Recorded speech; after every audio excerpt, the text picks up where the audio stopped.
is these images of children who successfully went through the operations. The first case was one Omar Sise from Taibatu. You have the pictures, you could show them.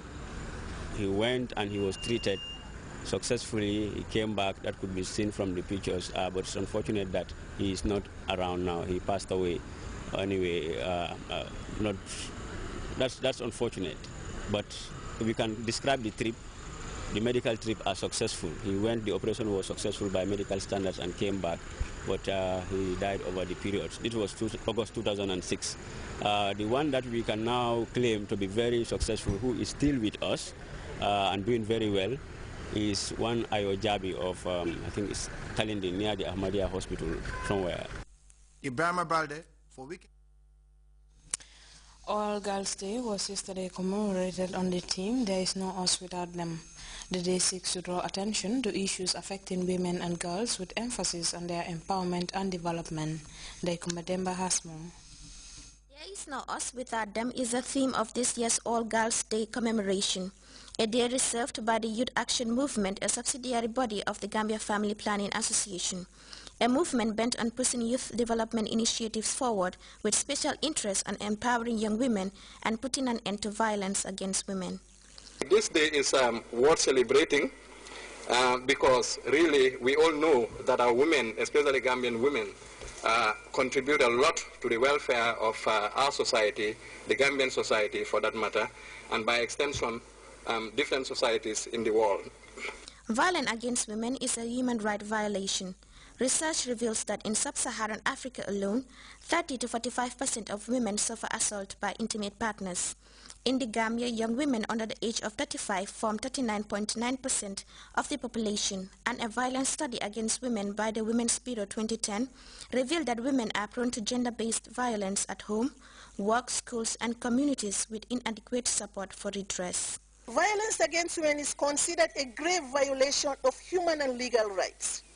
It is important that it is recognized and addressed not only as the prime barrier to gender equality and women empowerment, but also to reproductive health. It is a barrier that prevents women and families from achieving their full potential. There is no us without them is a call for attitudinal change. Violence against women and girls is one of the most widespread violations of human rights. It has far-reaching consequences. These consequences loom from harming families and communities. Gender-based violence not only violates human rights, but also hampers productivity, reduces human capital, and undermines economic growth. The situation cannot remain to be the same. And we must therefore remember that there is no us without you people. That's without them. The reason of our gathering here today, as well as many of this type in other parts of the world, it means that we have taken a commitment that we hope will bridge the gap. Belarus goes to the polls despite a boycott from the main opposition party. After several months of political wrangling, Mali is finally set to welcome ECOWAS peacekeeping troops in the country in a bid to flush out rebels in North. And in Pakistan, find out why a railway minister is not singing from the same hymn sheet with the government on the issue of killing the producer of a film which Muslims around the world find offensive. We'll be back with these stories after the break.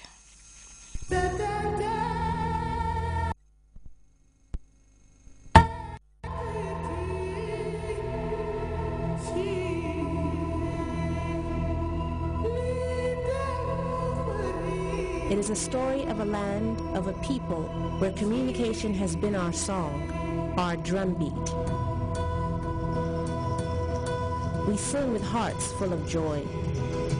We dream of a better future, one that is upon us now.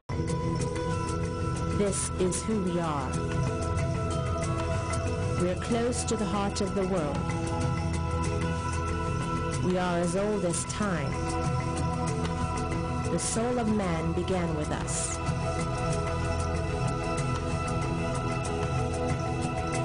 We are Africa.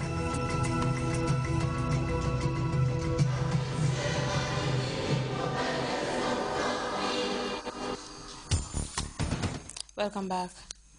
North and South Sudan have begun talks in the Ethiopian capital Addis Ababa in an effort to end the crisis that has marred relations between the two neighbors since the South seceded last year.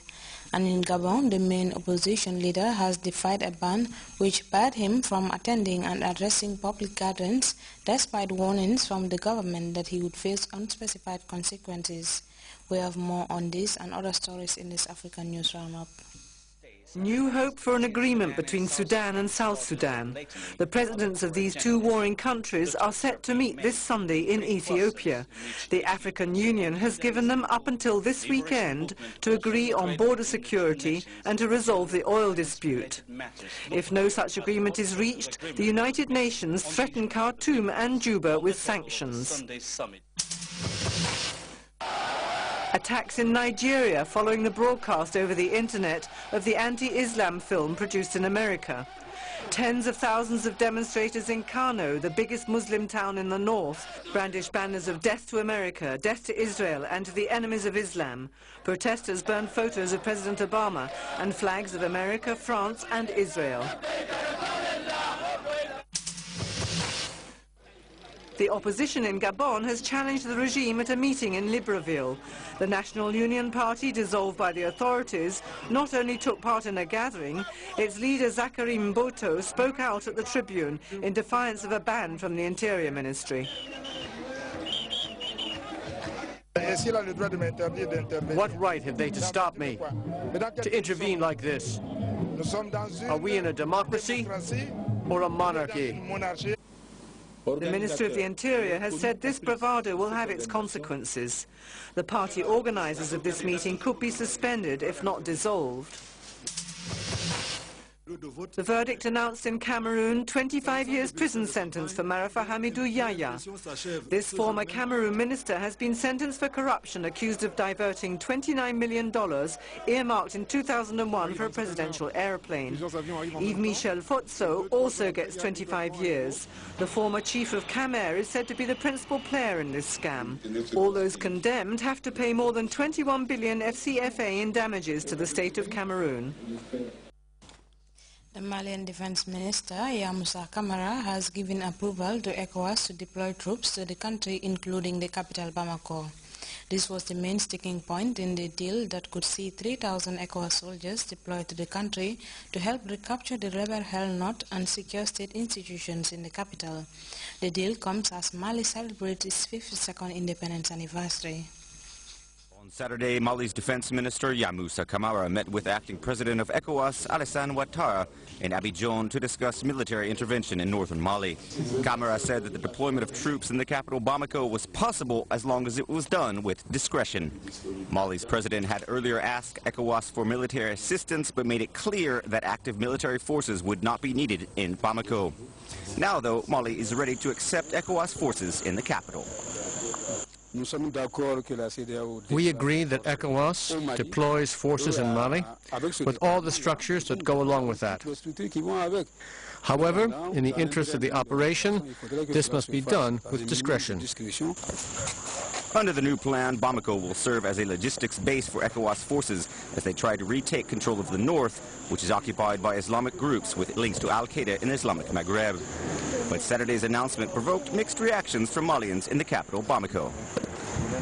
The discreet arrival of ECOWAS in Bamako, that will help us take back the north. ECOWAS is crap. We are fed up with ECOWAS. I don't even want to hear about ECOWAS. The new agreement between Bamako and ECOWAS comes as Mali marks 52 years of independence. Celebrations were low-key for the anniversary, which interim President Diankounda Traoré presided over.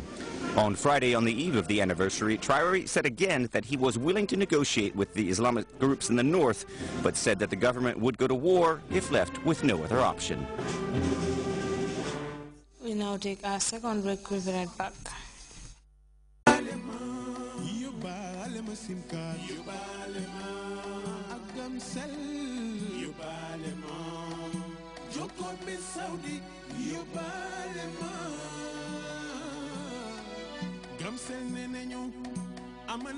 SIM card bu ñuy wooyee prepaid yóbbaale ma SIM card pour yéen ñi bëgg a dem Màkka ya salaam ndax jokko bi